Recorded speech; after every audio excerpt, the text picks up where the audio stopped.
This is CNN Breaking News. All right, our breaking news comes out of the Turkish capital, Ankara. You're looking at live pictures right now from that city where the Russian ambassador to Turkey, a man named Andrei Karlov, was just shot. He was shot apparently while attending an art exhibition there.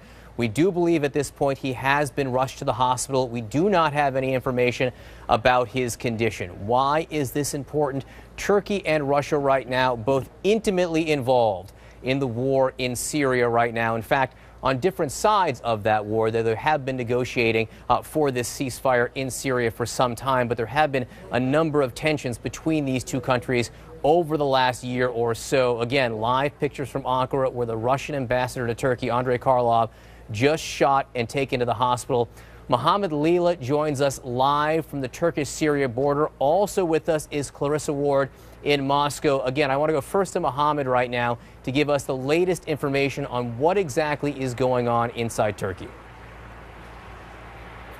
Well, John, we understand that the Russian ambassador, Andrei Karlov, may have been giving a speech at that art gallery when he was shot. We don't know how many gunmen were involved, and of course, we don't yet have a formal claim of responsibility. We know there have been a number of terror attacks inside Turkey just in the last few weeks, major terrorist attacks, in fact, but none of them have targeted a foreign dignitary, let alone someone as high as an ambassador. And we were talking earlier about this. There have been some tensions in the past between Turkey and Russia, but just in the last few weeks, we've seen a lot of those tensions die down.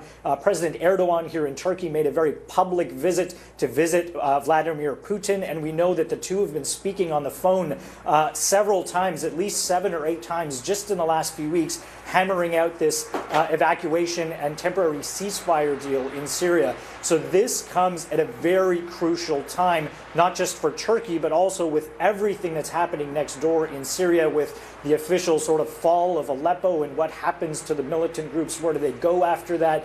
So there are a lot of questions now about how Turkey is going to respond. And of course, the big question in all of this, the big wild card, is how is Russia going to respond?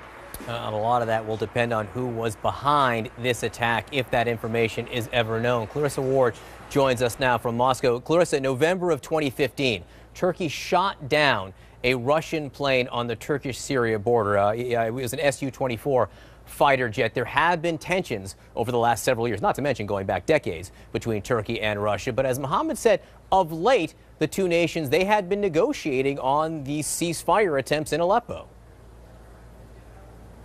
No, it's extraordinary how much the relationship between Turkey and Russia has improved since the shooting down of that plane, which was possibly an all-time low. We have seen Russia and Turkey cooperating really quite closely, and I should say much to the chagrin of many of the rebel forces in Syria who have started to feel like perhaps Turkey was selling them out as part of this rapprochement with Russia. As Mohammed mentioned, Russia and Turkey working very closely together, trying to broker this Aleppo evacuation deal. There's a big summit here in Moscow tomorrow that Russia and Iran and also Turkey are taking part in as part of ongoing efforts to bring about an end to the Syrian civil war. Turkey's foreign minister is expected to attend that. So certainly the relationship had made some dramatic strides just in the last 6 months, really, particularly, I would say, since the failed coup attempt against Erdogan earlier this summer. We are getting a little bit more information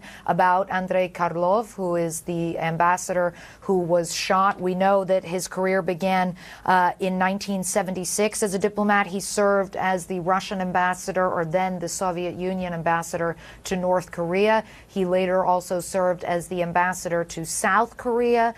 He speaks Korean. Perhaps unsurprisingly, he studied at one of the most well-known diplomacy institutes here in Moscow, and he was attending an exhibition called Russia in the Eyes of Turks. But of course, the real key here, John, will be to try to find out who was responsible for this shooting. Was it a Turk? Was it a Syrian? Was it possibly a member of a militant group such as ISIS?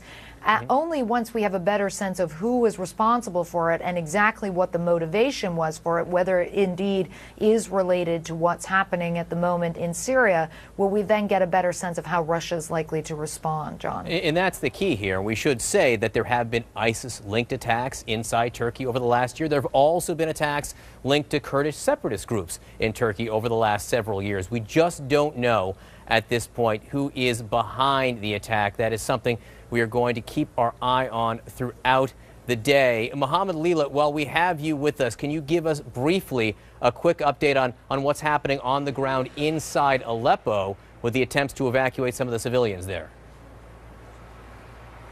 Well, this attack comes at such an interesting time because today the evacuations went on uninterrupted. Over the weekend, there were some problems and it was on again and off again. There were no evacuations over the weekend, but today was actually that first bright glimmer of hope after a dark period. The evacuations went on uninterrupted. Turkish officials just today announced that 20,000 people had been evacuated from the eastern part of Aleppo. These are people who had been under siege for several months. They were running short on food and water. Many of them needed medical treatment. In fact, it was so dire that the UN announced today that 47 orphans had been rescued from eastern Aleppo. They were in an orphanage. A number of them needed medical care, and they are now getting that medical care. So by all accounts, today was, even according to people on the ground, a success because it was laying the foundation to get these people in these besieged areas out and possibly laying the foundation for some sort of tenuous or perhaps even fragile limited ceasefire, certainly a foundation that you could build on moving forward.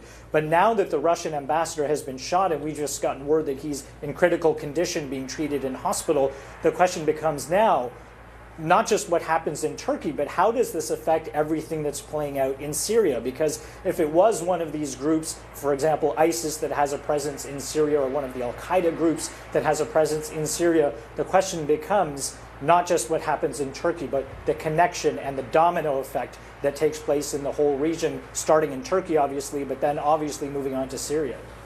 Again, let's just bring you up to speed on what's going on right now. You're looking at live pictures from Ankara, the capital of Turkey, where the Russian ambassador to that country, Andrei Karlov, was shot multiple times, we are now told. Mohammed Leela just told us he's in critical condition. He has been taken to the hospital, the ambassador has. We will update you on his condition when we get it. But as Mohammed and Clarissa Ward were just telling you, this comes at a critical time in that part of the world. Both Russia and Turkey intimately involved with trying to figure out what's going on in Aleppo and forge some kind of peace or ceasefire there. It is tenuous at best, and this could only make things even more complicated. We will update you on the very latest information as it comes in. We'll be right back.